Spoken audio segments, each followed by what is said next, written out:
Најавите за обилни врнежи и попливи за вчерашниот ден за среќа не се остварија во целост.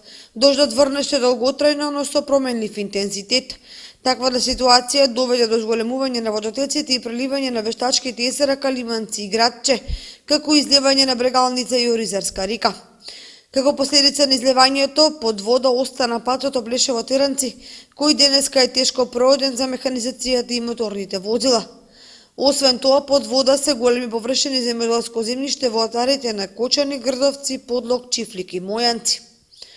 Денес екипа на телевизија Кочани беше на патот Оплешево – Теранци, од кој водата се уште се нема повлечено, па движењето по истиот е отежнато. Нашата камера регистрираше пренесување на пешаци со трактори, бидејќи на друг начин не може да се помине водената бариера. Стабилизирањето на временската ситуација и прекинот на врнежите ја стабилизира и вкупната хидролошка ситуација во регионот. Дотокот на водата во Калиманци се движи помеѓу 65 и 70 метри кубни во секунда, а преку преливот истекуваат околу 50 на метри кубни во секунда. Во Градче влегуваат околу 5 метри кубни во секунда, што прави и оваа брана да е на прелив.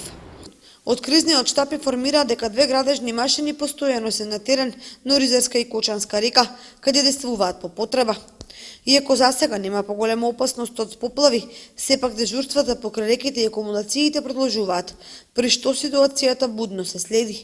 Како што велат граѓаните, и во наредните денови се е во рацете на природата, бидејќи евентуални пообилни врнежи за кусо време може да ја скомплицираат ситуацијата во критичните подрачја.